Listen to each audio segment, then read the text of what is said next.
and welcome to News 3 Midday. I'm Mercer Van Shore. Let's get right to it. First this midday, it's Election Day.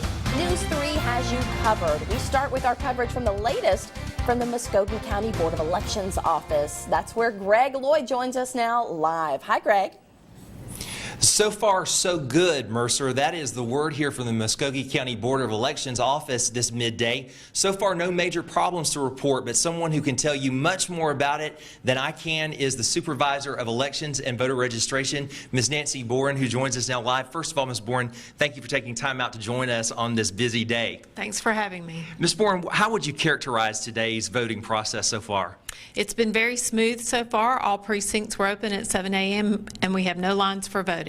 And speaking of that, we have a little video that we want to show you that we took a little earlier today. So far, no major problems and no major complaints. And I understand that we were talking a moment ago, and you have tabulated a count of early voters. About how many early voters came out? We had over 6,000 people to vote early during the 6 weeks of absentee voting. Do you think that that probably has a good reason why that we don't see a lot of lines today? Or do you think that overall that we still have a low turnout? I do think overall we will have a lower turnout for this primary. Okay, and we were talking, and you said that usually around lunchtime, around midday, we do see the polls pick up.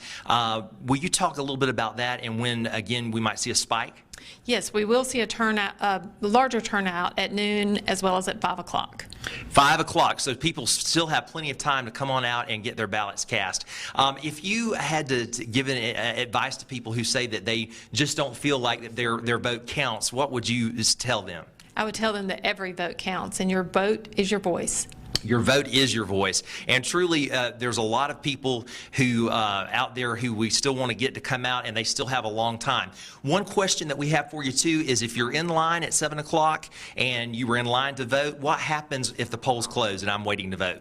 We put a worker behind you at 7 o'clock, and everyone who's in line can continue to vote. Okay, Ms. Boren, we want to thank you again so much for joining us now live this midday for the very latest. And we want you all to stay with WRBL News 3 for the very latest, because throughout the day, whether it's online or on the air, we're going to keep you updated. For now, we are live in Columbus. On your side, Greg Lloyd, WRBL News 3. Mercer? Thanks a lot, Greg. Well, early